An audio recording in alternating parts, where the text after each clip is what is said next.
मान लीजिए अपने पास है नाइट्रोजन का एक एटम है। अब इस नाइट्रोजन के एटम को हम इस प्रकार से लिखते हैं, इसका इलेक्ट्रॉनिक कन्फिग्रेशन 1s2 2s2 और 2p3। इन सभी को हमें समझना है कि किसका क्या मतलब है। तो सबसे पहले नाइट्रोजन का जो एटॉमिक नंबर है, एटॉमिक नंबर कितना होता है इसका 7। एटॉमिक नंबर का भी क्या मतलब होता है कि नंबर ऑफ प्रोटॉन, यानी ये जो प्रोटॉन हैं ये एटम में कितने हैं नाइट्रोजन के एटम में। तो ये प्रोटॉन होते कहाँ पर हैं, तो आपने 9th क्लास में ये वाला स्ट्रक्चर पढ़ा होगा, स्ट्रक्चर ऑफ एटम। तो जो बीच में है न्यूक्लियस में, न्यूक्लियस के अंदर ही प्रोटॉन होते हैं, बाहर जो घूमते हैं वो इलेक्ट्रॉन घूमते हैं। तो ये हमें जानकारी होना चाहिए कि प्रोटॉन की जो जितनी संख्या होगी वही उसका एटॉमिक नंबर होगा। अब हम इलेक्ट्रॉनिक कन्फिग्रेशन जानते हैं। तो ये जो सेल्स होती हैं इनको हम बोलते हैं सेल। ये जो एटम का स्ट्रक्चर है, जैसे ये एटम का स्ट्रक्चर है, तो इसको बोलेंगे हम फर्स्ट सेल, इसको बोलते हैं फर्स्ट सेल, इसको बोलते हैं हम सेकंड सेल, इसको बोलेंगे थर्ड सेल,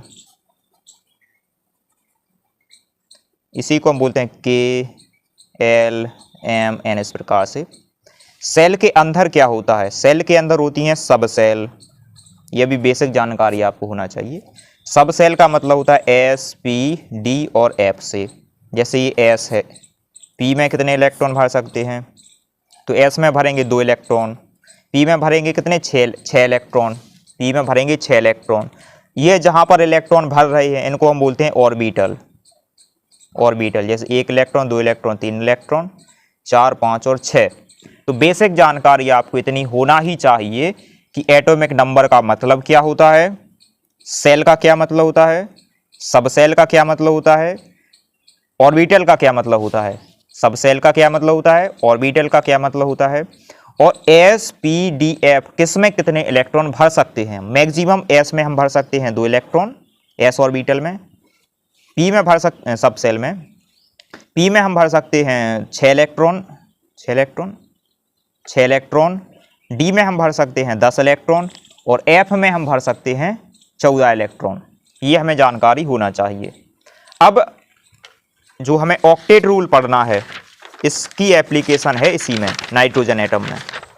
तो यहाँ पर हमें ये, जैसे कि सर ने कहा है कि फर्स्ट जो इसकी आउटर मोस्ट सेल है, इसकी जो आउटर मोस्ट सेल है किसकी, नाइट्रोजन की, नाइट्रोजन की आउटर मोस्ट सेल है second, outer most shell second है। इसी को आउटर मोस्ट कवरिंग भी कहते हैं।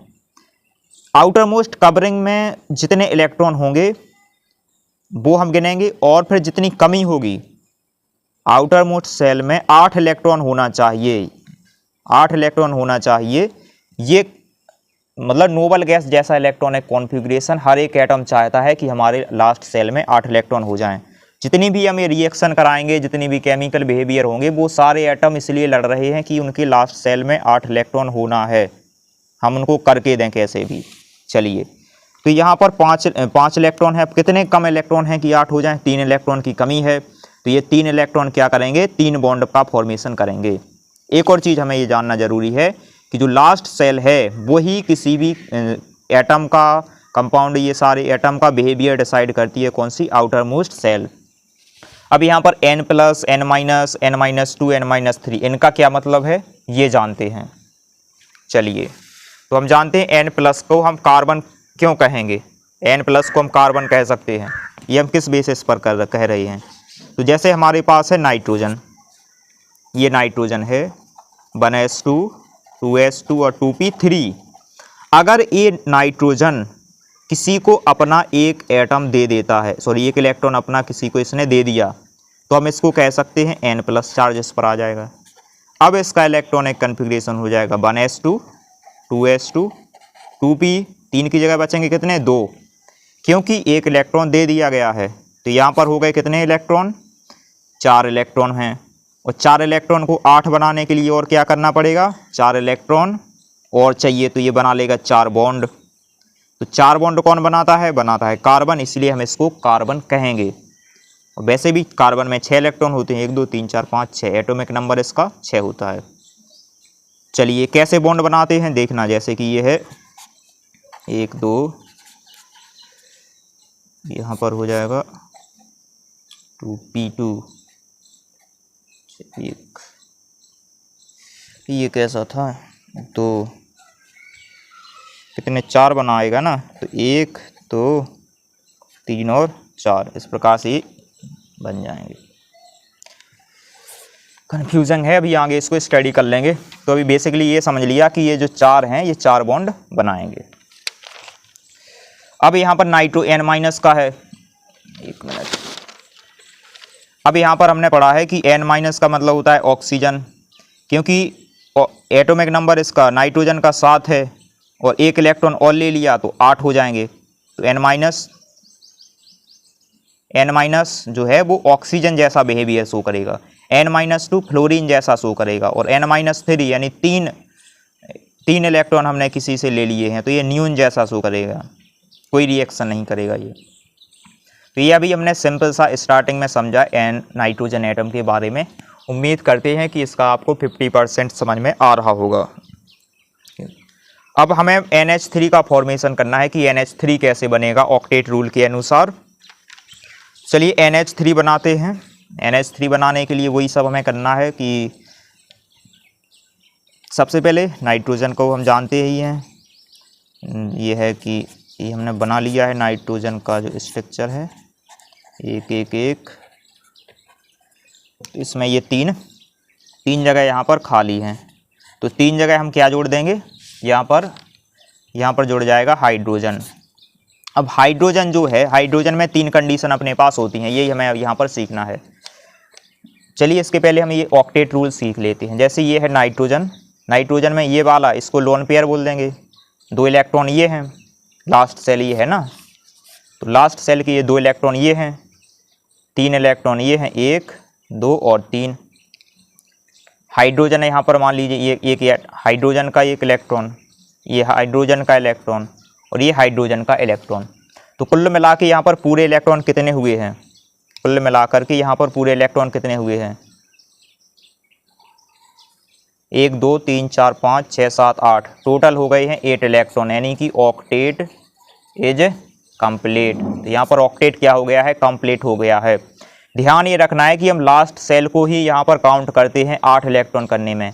ये जो फर्स्ट सेल है 1s2 इसको यहाँ पर नहीं लिखते हैं, ये हमें यहाँ पर ध्यान रखना है। तो हम अभी बता रहे थे कि जो हाइड्रोजन है इसी को हम क्यों लिया है, क्योंकि हाइड्रोजन जो है इसके ऊपर चार्ज नहीं रहता है। जैसे अगर हाइड्रोजन प्लस है तो H+ रिएक्शन नहीं करेगा, H- रिएक्शन नहीं करेगा, H0 हमेशा, मतलब जो H है हाइड्रोजन वो रिएक्शन करता है। ऐसा नहीं है कि H+ रिएक्शन नहीं कर सकता है, कर सकता है। क्यों नहीं H+ करेगा, तो H+ को हम क्या लिखेंगे, 1s0, एक ही इसके पास इलेक्ट्रॉन था और यही इसने किसी को दे दिया। इसके पास 1s था, अब किसी को 1 इलेक्ट्रॉन इस किसी से ले लिया तो 1s2 हो गए इसके पास, और इसके पास होता है 1s1। ये है किसके जैसा, हीलियम जैसा। तो ये रिएक्शन करेगा, इनमें से कौन सा रिएक्शन करेगा, केवल हाइड्रोजन करेगा। अगर ये रिएक्शन करेगा H- तो सबसे पहले ये अपना 1 इलेक्ट्रॉन किसी को देगा तभी रिएक्शन कर पाएगा। H+ रिएक्शन कब कर पाएगा, जब ये 1 इलेक्ट्रॉन किसी से ले लेगा, तब आगे और कोई इसकी रिएक्शन होगी। तो ये हमें हाइड्रोजन के बारे में पता होना चाहिए। ऑक्टेट कैसे कंप्लीट होता है ये हमें पता होना चाहिए, और last shell chemical behaviour decide करता है, हमें ये भी पता होना चाहिए। और जो इलेक्ट्रॉनिक कन्फिग्रेशन है, जो चीज़ हमें दिखाई देती है, जैसे यहाँ पर हमें ये नाइट्रोजन दिख रहा है लेकिन ये नाइट्रोजन है नहीं, क्योंकि उसमें उतने इलेक्ट्रॉन ही नहीं हैं, ये है फ्लोरीन। तो ये चीज़ हुई। अब हम आगे स्टडी करते हैं NH4+ का फॉर्मेशन। अब आप ये बताइए कि जो प्लस है, ये प्लस चार्ज किसके ऊपर है, प्लस चार्ज किसके ऊपर है, नाइट्रोजन के ऊपर है कि हाइड्रोजन के ऊपर। तो अभी हमने आपको बताया है कभी भी H+ रिएक्शन में पार्टिसिपेट नहीं करेगा डायरेक्टली, तो ये H तो जो चार्ज है ये हाइड्रोजन पर नहीं होगा।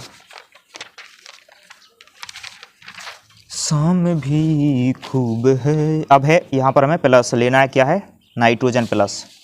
तो मान लीजिए कि अपने पास है नाइट्रोजन जिसके ऊपर प्लस का चार्ज है, इसका इलेक्ट्रॉनिक कन्फिग्रेशन लिखेंगे 1s2 2s2 2p 2 हो जाएगा क्योंकि इसके पास एक इलेक्ट्रॉन और था जो इसने दे दिया है। अब ये 4 बॉन्ड का फॉर्मेशन करेगा क्योंकि ये बन चुका है क्या, कार्बन। तो 4 बॉन्ड इसको बना देंगे हम, नाइट्रोजन प्लस एक बॉन्ड इसने हाइड्रोजन के साथ, दूसरा हाइड्रोजन, तीसरा हाइड्रोजन और ये 4 हाइड्रोजन। बस यही इसका स्ट्रक्चर है। इसको हम बोलते हैं अमोनियम नाइट्रेट। क्या है ये, अमोनियम आयन, केवल अभी अमोनियम आयन है, अमोनियम आयन। इसका ऑक्टेट हो चुका है कंप्लीट। हाँ, ऑक्टेट यहाँ पर क्या हो चुका है, कंप्लीट। ये है अमोनियम आयन। अब हम NH2 माइनस का फॉर्मेशन देखेंगे। NH2 माइनस के लिए यहाँ पर लास्ट सेल में माइनस है, यानी कि एक इलेक्ट्रॉन इसने किसी से लिया है, तो यहाँ पर 3 की जगह 4 इलेक्ट्रॉन हो चुके हैं, 3 की जगह 4 इलेक्ट्रॉन हो चुके हैं। और ये दो जगह इसमें खाली हैं, 8 होने के लिए 6 हैं इसके पास, 2 और हाइड्रोजन यहाँ पर जुड़ सकते हैं, इसीलिए इसका ऑक्टेट अब कंप्लीट हो जाएगा। ये स्ट्रक्चर इसका ऐसा बनेगा। बाकी ये है कि हम जो फॉर्मल चार्ज है, ये फॉर्मल चार्ज कहाँ से आया है, तो ऑक्टेट रूल का ही एप्लीकेशन हिस्सा है फॉर्मल चार्ज। फॉर्मल चार्ज बहुत ही आसान है, इसमें कोई ज़्यादा दिमाग लगाने वाली चीज़ नहीं है। जैसे कि यहाँ ये नाइट्रोजन है, ये नाइट्रोजन है, ये नाइट्रोजन है, तो यहाँ पर नाइट्रोजन के ऊपर कितना चार्ज होना चाहिए, यहाँ पर 3 होता है तो -1 हो जाएगा, -1। ये 3 इलेक्ट्रॉन इसके कंप्लीट हैं, अच्छा 4 हैं, चलिए 4 हैं, तो इसके ऊपर एक प्लस आ जाएगा क्योंकि ये कार्बन जैसा बिहेवियर है, +1।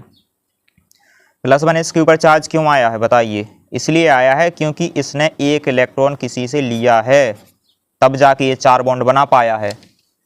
एक इलेक्ट्रॉन किसी से लिया है, भीख मांगी है। अब हमने इसी को, हाँ, ये N3 जो है, N3-1, इसको हम कहते हैं एजाइड आयन, साइनामाइड आयन का है, ये सब कुछ है। अब हमें जो इम्पोर्टेंट हिस्सा है, हाँ, ये हमने देख ही लिया कि N+1 कितने बॉन्ड बनाएगा, N-1, NH2, N-3 0 बॉन्ड बनाएगा। नमस्कार दोस्तों, आज की क्लास में हम ये जानेंगे कि ईएम किसके लास्ट में लगता है, आइड किसके लास्ट में, एट और आइड। इनऑर्गेनिक केमिस्ट्री के लिए ये बहुत इंपॉर्टेंट सरनेम हैं। कहीं पर लिखा होता है सल्फेट, कहीं पर सल्फाइड, क्लोराइड, ब्रोमेट, तो ये सारे कन्फ्यूज़न यहाँ से क्लियर हो जाएंगे, कौन सा टर्म आपको कब यूज़ करना है। चलिए स्टार्ट करते हैं इस क्लास को। सबसे पहले हम ये देखेंगे कि ईएम कब लगता है, IUM। तो इसके लिए हमारे पास क्या होना चाहिए, जो चार्ज है वो पॉजिटिव होना चाहिए, या जो आयन है वो क्या होना चाहिए, कैट आयन होते हैं पॉजिटिव। यहाँ पर जैसे ये लिखा हुआ है NH4+, तो ये जो NH4+ है, इसके नाम के लास्ट में लग जाएगा ईएम, ये हो जाएगा अमोनियम।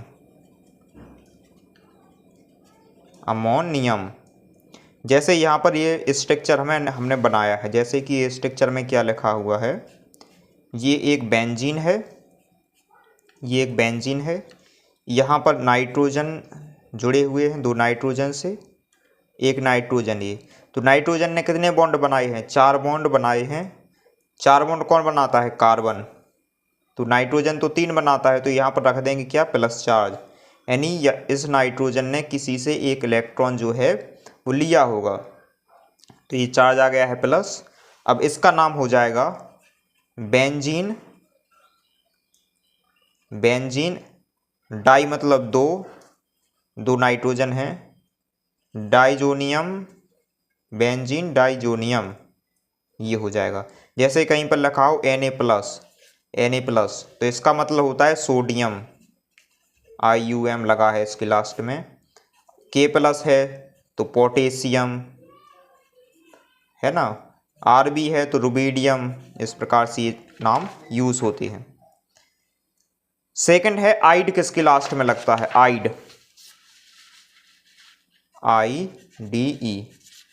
आइड के लिए हमें ये होता है कि जो एनायन होते हैं, एनायन यानी नेगेटिवली चार्ज जो होते हैं, उनके लास्ट में हम आइड लगाते हैं, जैसे Cl नेगेटिव है तो क्लोराइड हो जाएगा, Br नेगेटिव है तो ब्रोमाइड हो जाएगा, और I नेगेटिव है तो ये हो जाएगा आयोडाइड। I नेगेटिव का हो जाएगा यहाँ पर I नेगेटिव का हो जाएगा आयोडाइड। वहीं पर अगर हमने ऑक्सीजन नेगेटिव आयन लगाया है, ऑक्सीजन -2 है, तो इसको हम कहते हैं ऑक्साइड।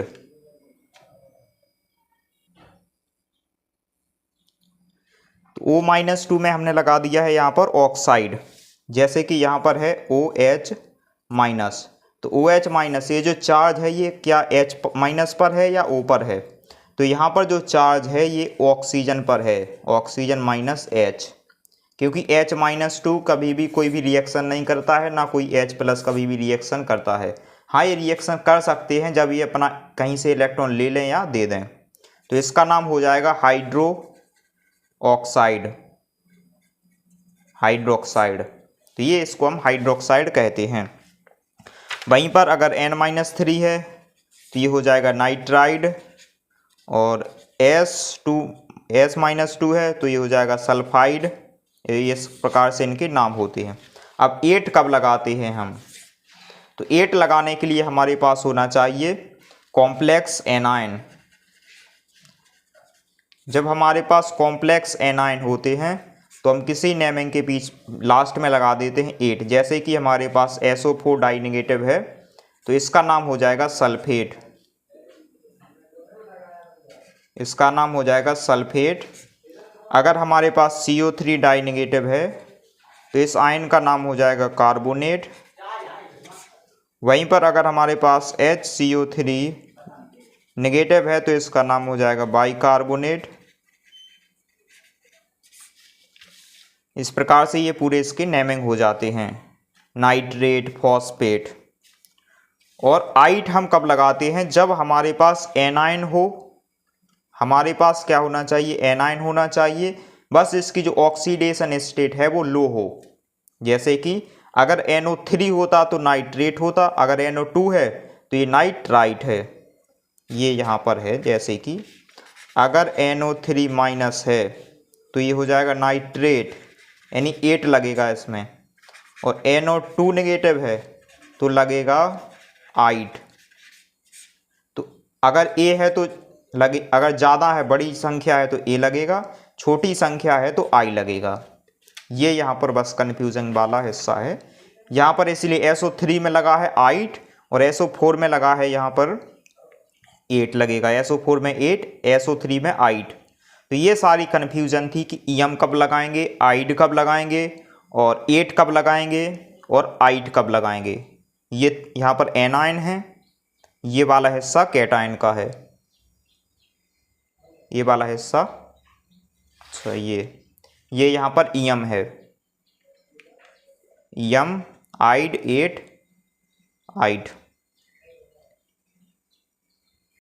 नमस्कार दोस्तों, आज की क्लास में हम ऑक्सीजन के बारे में पढ़ेंगे। इनऑर्गेनिक केमिस्ट्री में इसका बहुत इम्पोर्टेंट रोल है। तो सबसे पहले जानते हैं ऑक्सीजन। जो ऑक्सीजन है इसका एटॉमिक नंबर क्या होता है? इसका एटॉमिक नंबर 8 है, क्योंकि इसके न्यूक्लियस में जो प्रोटॉन हैं वो 8 प्रोटॉन होते हैं। इलेक्ट्रॉनिक कन्फिग्रेशन में इसको लिखेंगे तो 1s2, 2s2, 2p4 हो जाएगा। ये जो लास्ट सेल है इसमें कितने 6 इलेक्ट्रॉन हैं। इसको 8 इलेक्ट्रॉन करने के लिए 2 इलेक्ट्रॉन और चाहिए, तो ये 2 बॉन्ड का फॉर्मेशन कर लेगा ऑक्सीजन, ऑक्टेट रूल के अकॉर्डिंग। तो आउटर मोस्ट सेल कौन सा है इसका? आउटर मोस्ट सेल है second is outer most shell. और कितने बॉन्ड बनाएगा? 2 बॉन्ड बनाएगा। तो ये तो यहाँ पर हमने लिख दिया है, यहाँ पर जूम करेंगे थोड़ा। ये जो ऑक्सीजन है इसका electronic configuration 1s2, 2s2, 2p4 है। आउटर मोस्ट सेल है सेकंड, आउटर मोस्ट सेल में 6 इलेक्ट्रॉन हैं और 8 इलेक्ट्रॉन होना चाहिए, तो 2 इलेक्ट्रॉन कम है तो 2 बॉन्ड ये बना लेगा। एक चीज़ ये हुई। अब जैसे कि ये है, मान लीजिए कि ऑक्सीजन जो है इसने किसी को अपना जो इलेक्ट्रॉन है वो दे दिया, 1 इलेक्ट्रॉन। तो देखते हैं क्या होता है। 1s2, 2s2 2p3 हो जाएगा। अब लास्ट सेल में कितने इलेक्ट्रॉन हो गए हैं? 5 इलेक्ट्रॉन। तो ये कितने बॉन्ड बनाएगा? 3 बॉन्ड का फॉर्मेशन करेगा। तो 3 बॉन्ड का फॉर्मेशन कौन करता है? नाइट्रोजन। तो जो ऑक्सीजन प्लस है ये बिहेवियर किसके जैसा शो करेगा? नाइट्रोजन के जैसा। सेम कंडीशन ये है। ऑक्सीजन नेगेटिव का इलेक्ट्रॉनिक कॉन्फ़िगरेशन कैसे लिखेंगे हम? 1s2 2s2 2p4 होता है यहाँ पर। तो लेकिन ये नेगेटिव का मतलब ये होता है कि किसी से एक और इलेक्ट्रॉन जो है वो लिया है अपन ने, तो एक इलेक्ट्रॉन और ले लिया है। तो कितने हो गए हैं? 5 6 7। तो लास्ट सेल में कितने इलेक्ट्रॉन है? 7 इलेक्ट्रॉन। तो 7 इलेक्ट्रॉन प्लस एक बॉन्ड का फॉर्मेशन कर लेगा। तो ये बिहेवियर शो करता है कौन? फ्लोरीन। तो ये फ्लोरीन हो जाएगा। इस प्रकार से ऑक्सीजन माइनस कर देंगे तो फिर ये नियोन हो जाएगा। ऑक्सीजन का केवल ये नॉर्मल। ऑक्सीजन प्लस कैसा करेगा? कार्बन जैसा बिहेवियर।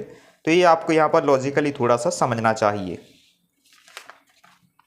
अब हम सीखेंगे H2O का फॉर्मेशन कैसे होता है।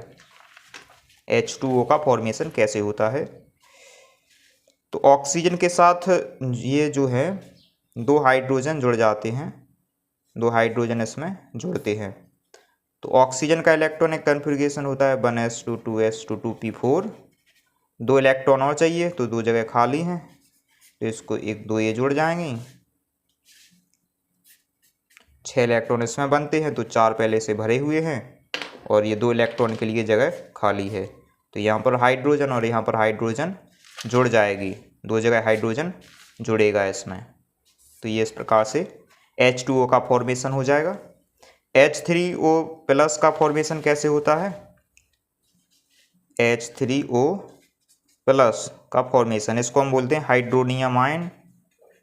इसको कहते हैं हम हाइड्रोनियम आयन। यानी जो चार्ज है ये ऑक्सीजन पर यहाँ पर प्लस का चार्ज है। तो प्लस का चार्ज के लिए हमारा इलेक्ट्रॉनिक कॉन्फ़िगरेशन था 1s2 2s2 और 2p3 है। 3 4 5 6 7, यानी ये किसके जैसा है? नाइट्रोजन के जैसा है। तो 3 बॉन्ड का फॉर्मेशन ये कर लेगा। तो ये ऑक्सीजन है, ये ऑक्सीजन पर ये 2 साथ में है 2s2 वाले, तो इसको 2 साथ में लिख देंगे। और 3 बॉन्ड अभी यहाँ पर बन सकते हैं 1 2 3। और यहाँ पर हमने ये एक हाइड्रोजन, दूसरा हाइड्रोजन, तीसरा हाइड्रोजन। तो एक एक इलेक्ट्रॉन हाइड्रोजन के पास होता है। तो ऑक्टेट रूल के अकॉर्डिंग यहाँ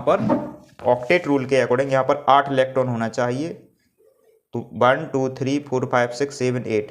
तो ऑक्टेट यहाँ पर 8 इलेक्ट्रॉन का ऑक्टेट क्या है? ये कंप्लीट हो चुका है। तो ये हाइड्रोनियम आयन भी यहाँ पर बन गया है। ऐसे ही OH नेगेटिव O-2 का फॉर्मेशन हो जाता है। और यहाँ पर हमें जैसे ये चार्ज निकालना है, तो ये भी बहुत ही सिंपल सा है कि चार्ज कैसे निकाल लेते हैं। जैसे ये है ऑक्सीजन डबल बॉन्ड से जुड़ा है और यहाँ पर कैसा है? हाँ, एक ही सिंगल बॉन्ड से ऑक्सीजन जुड़ा है। तो इस ऑक्सीजन पर कितना चार्ज होगा? 0 होगा। इस पर एक बॉन्ड लगा है तो इस पर -1 का चार्ज होगा। यहाँ पर 3 से जुड़ा है तो 3 से कौन जुड़ता है? ऑक्सीजन। ये जो प्लस चार्ज हो जाएगा, क्योंकि इसको किसी से एक इलेक्ट्रॉन लेना पड़ेगा, लेना नहीं पड़ेगा, देना प्लस चार्ज कब आता है? जब किसी को कोई इलेक्ट्रॉन अपना दे देता है। ठीक है, तो ये सारा यहाँ पर चार्ज का है। फॉर्मल चार्ज इसको हम कहते हैं। जैसे यहाँ पर भी है, इसमें हम आसानी से इसे निकाल लेते हैं फॉर्मल चार्ज को। तो इसी को फिर से समझा देते हैं ऑक्सीजन को। एक जैसे ये सल्फर है, एक ऑक्सीजन, दूसरा ऑक्सीजन, तीसरा ऑक्सीजन, ये ऑक्सीजन। इस पर -1 का चार्ज है, इस पर 0 चार्ज है, इस पर 0 चार्ज है, इस पर -1 का चार्ज है। तो ओवरऑल इसका नाम हो जाएगा SO4 -2 चार्ज। ये इसका नाम क्या है? सल्फेट। अब यहाँ पर एक और स्ट्रक्चर इसका फिनॉल का समझाया गया है। इसकी चलिए, एक यहाँ पर है, यहाँ पर -1 लिखा है और यहाँ पर ऑक्सीजन जुड़ा है प्लस। तो ऑक्सीजन अगर 3 बॉन्ड से जुड़ा है तो यहाँ पर प्लस चार्ज इसके ऊपर आ जाता है।